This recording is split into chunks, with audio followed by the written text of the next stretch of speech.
Assalamualaikum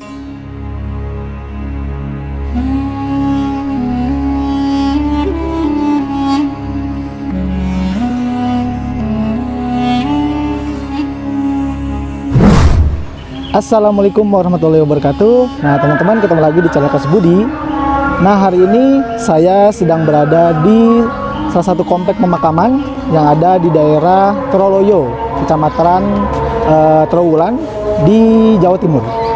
Jadi ini ada salah satu komplek pemakaman dan di sini ada makam salah satu ulama penyebar agama Islam di zaman Kerajaan Majapahit, yaitu Syekh Jumadil Kubro.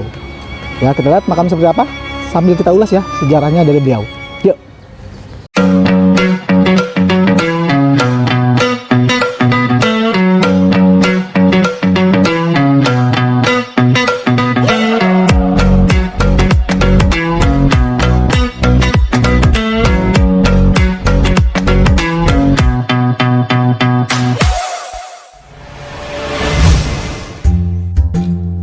Nah, saat ini kita menuju ke makam beliau.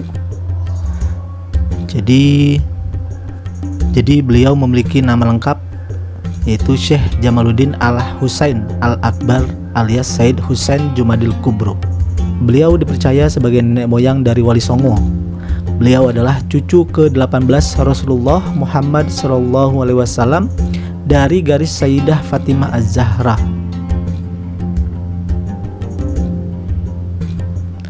Menurut sebagian sejarawan, Syekh Jumadil Kubro memiliki hubungan darah dengan Sunan Ampel dan tinggal di Gresik. Putra Syekh Jumadil Kubro bernama Maulana Ishak dikirim ke Blambangan untuk melakukan islamisasi di sana.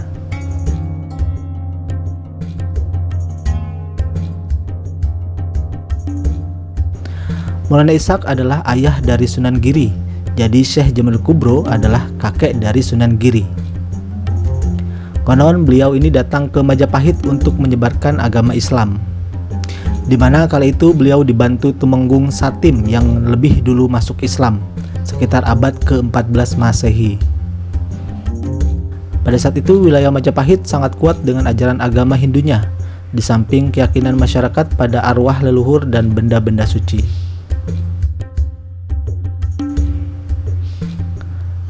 Banyak catatan sejarah menyebutkan Syekh Jumadil Kubro berasal dari Samarkand, Uzbekistan, yaitu di Asia Tengah. Namun Samarkand diduga hanya tempat yang pernah didakwahi Syekh Jumadil Kubro, bukan tempat asal beliau dilahirkan.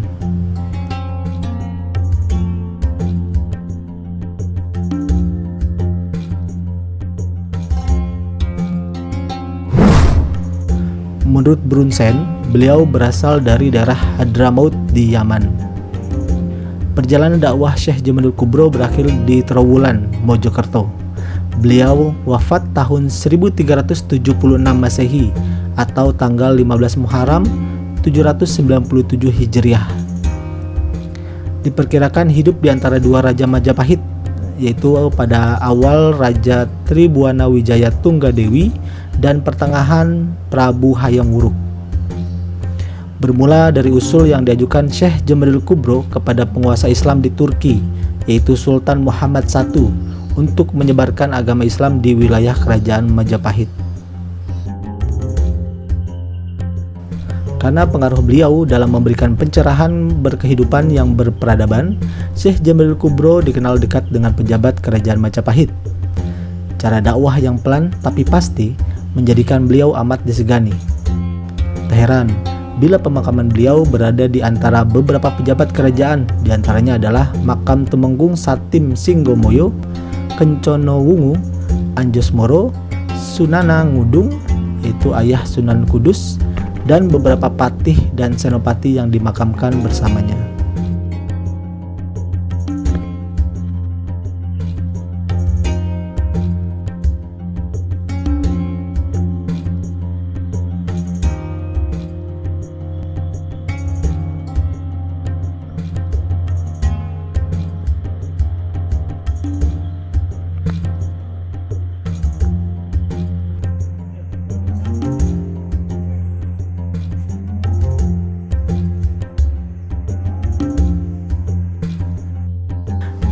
Di komplek pemakaman ini juga terdapat makam dari Usman Haji atau biasa dikenal dengan Sunan Ngudung.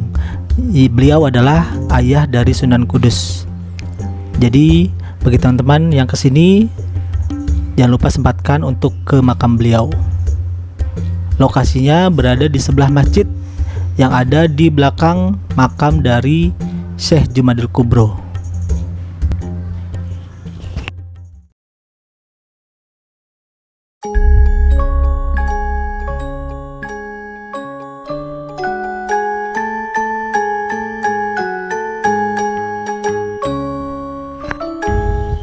Oke, halo teman-teman. Sekarang saya berada di Pendopo Agung di daerah Trawulan ya. Ini dulunya adalah dipercaya menjadi tempat seorang Gajah Mada mengikrarkan yang namanya Sumpah Palapa ya. Teman-teman pasti pernah dengar ya Sumpah Palapa. Nah, ini adalah tempat yang dipercaya tempat dari Gajah Mada mengikrarkan dari Sumpah Palapanya ya. Kita lihat tempatnya seperti apa. Nah, pada saat kita masuk, kita disambut oleh gerbang yang sangat cukup menarik ya, bergaya ala Majapahit.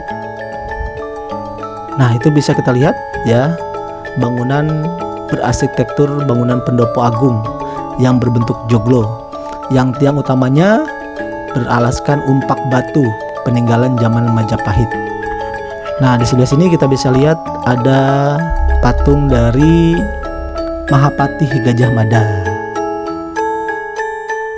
Nah, kita bisa lihat ya, tepat di depan pendoponya ada sebuah patung, yaitu patung dari Raja Brawijaya yang dinaungi sebuah payung kerajaan. Dengan struktur bangunan Pendopo Agung terlihat di belakang sana.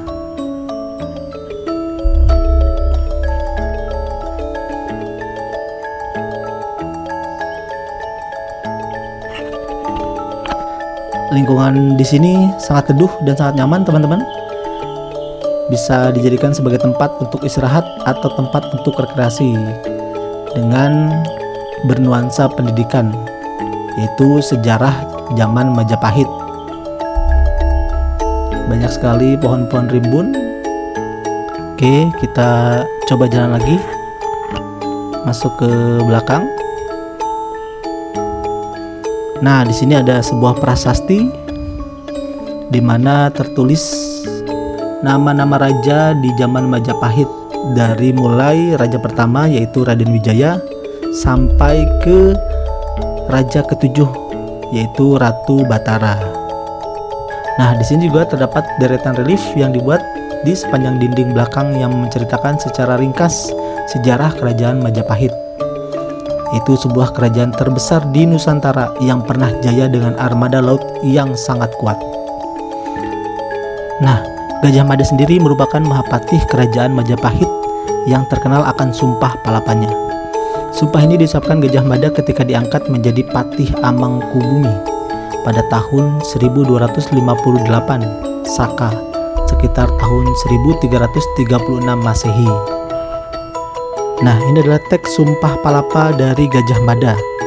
Menurut para raton adalah lamun huwus kalah Nusantara isun amukti palapa, lamun kalah ring gurun, ring seran, Tanjung Pura, ring haru, ring pahang, dompo, ring Bali, Sunda, Palembang, Tumasik, samana isun amukti palapa, yang artinya Gajah Mada tidak akan berhenti berpuasa sampai seluruh kerajaan yang disebut dalam sumpah itu dipersatukan dalam kekuasaan kerajaan Majapahit.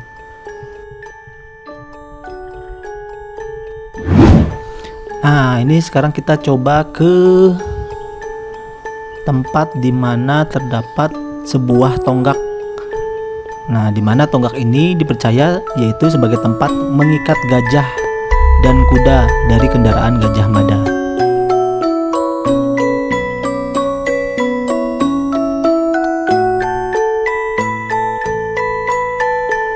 Nah, jadi konon tonggak ini yang menancap tidak bisa dicabut, di mana kemiringannya kurang lebih 60 derajat, di mana untuk meraba panjangnya juga itu sangat sulit, karena saat digali tonggak itu seperti tak punya pangkal, tak ada ujungnya.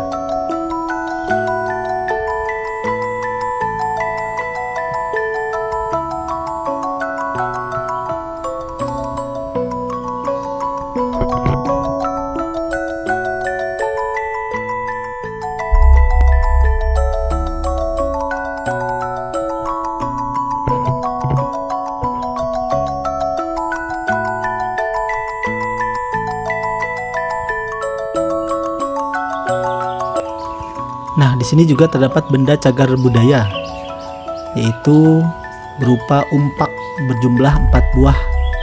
1 buah berbentuk tumpal mengelilingi sisi umpak. Jadi umpak di sini merupakan sebuah batu dari komponen bangunan candi yang berfungsi sebagai penyusun dinding bangunan. Kita lihat ya.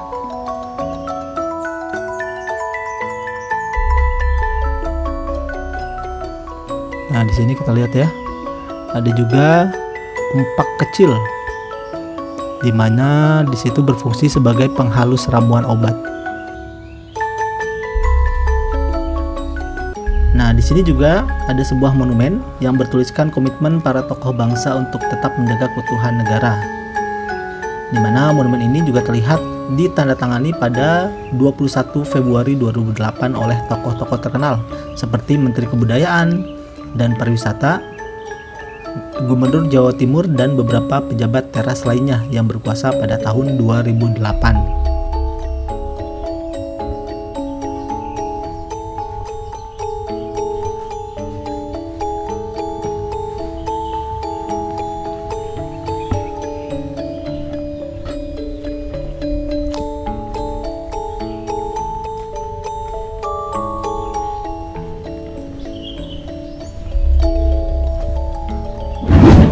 Oke teman-teman, nah tadi sudah lihat ya